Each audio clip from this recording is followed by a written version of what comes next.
The lore of the Sonic series can be a bit of a tangled mess at times, highly convoluted, complicated, and filled with retcons, which can make it difficult to understand. But just because something is difficult to understand doesn't mean it isn't worth putting the effort in to learn about it, nor does it mean it can't enhance other content surrounding it. Sonic the Hedgehog lore has come into increasing amount of scrutiny as of late, especially around the release of Sonic Superstars, which, although being a classic game, had a bunch of inclusions and exclusions that were justified by lore reasons.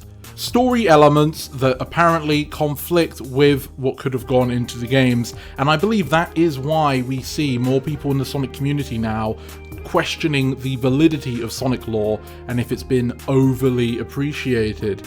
But it's very interesting to observe that if you've been here for a long time, because it was not so long ago where the community's opinion was almost the exact opposite of what seems to be emerging today, in that before, lore was something that not everybody, but a fair size of the fanbase was hoping would get taken more seriously, because for a while the games seemed to be isolated from each other with very few connecting threads, and it made the continuity of Sonic as a whole feel less tangible than it had done in the earlier days of the Sonic franchise.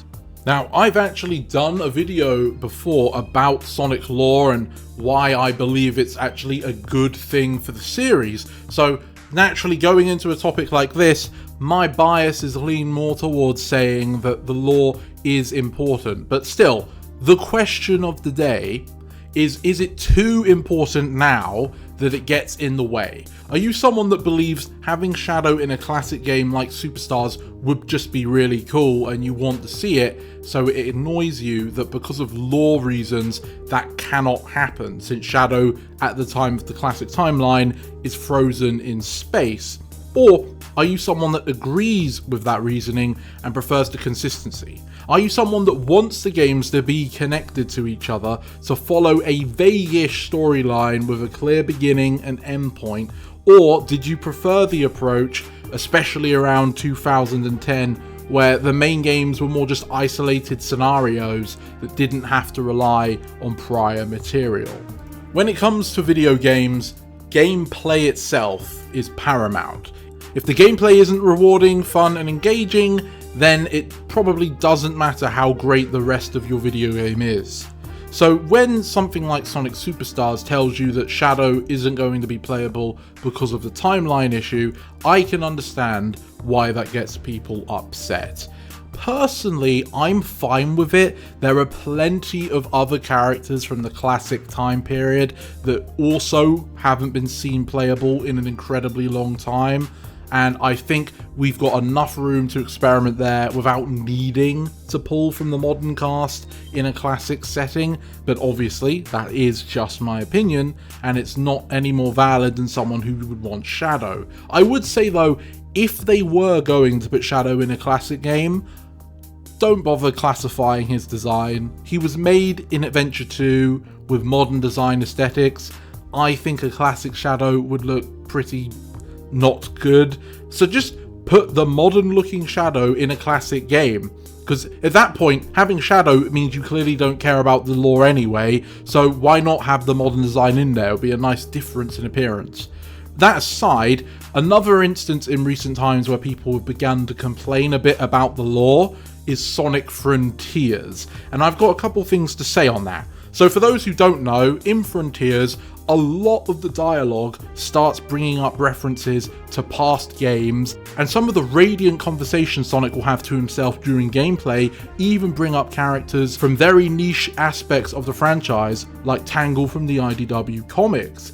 So for people who are in the know, that's a pretty cool reference that also seems to support the idea Sega sees all of these things as canon now and will possibly use them more in the future.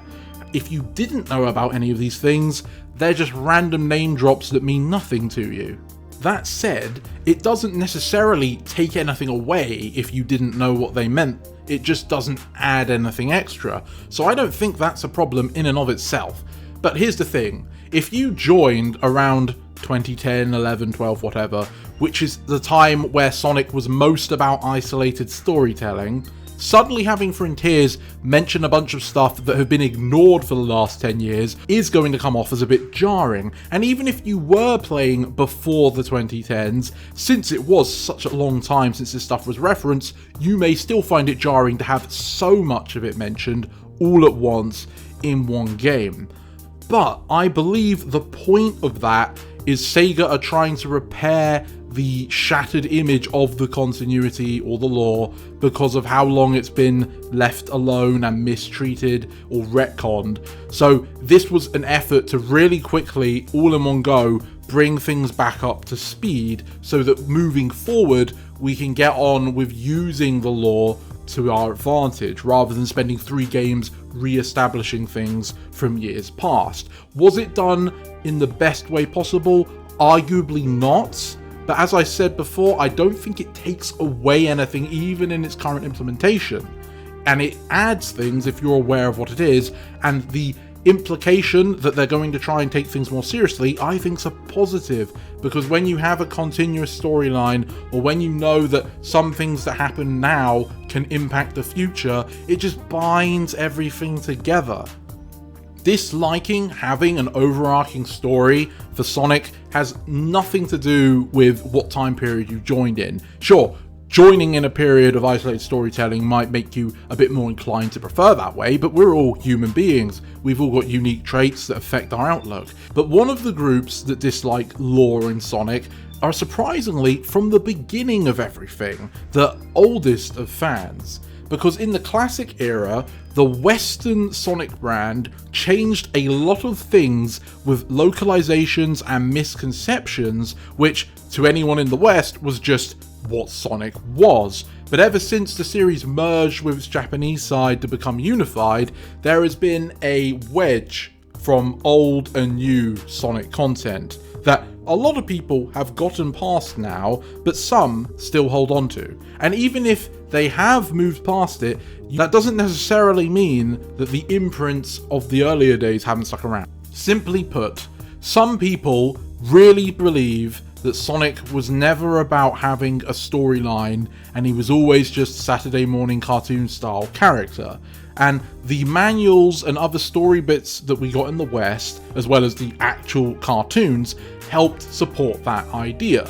At the same time though, the source material was always about a continuity. Sonic 1 and Sonic 2 had a very faint one, sure, because the games were new. Let's not pretend these were giant works of literature here, but there was an attempt, and with each game that would come out, a bigger attempt. Even the spin-off games would make loose connections here and there.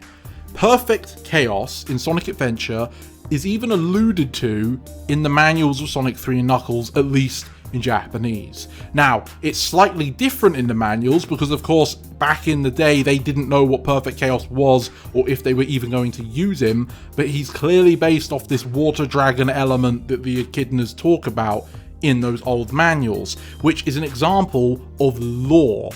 The lore for the Sonic games has always been there and has always grown bigger and bigger, but if you're from the West, you may believe that that's not true because of what was presented at the time.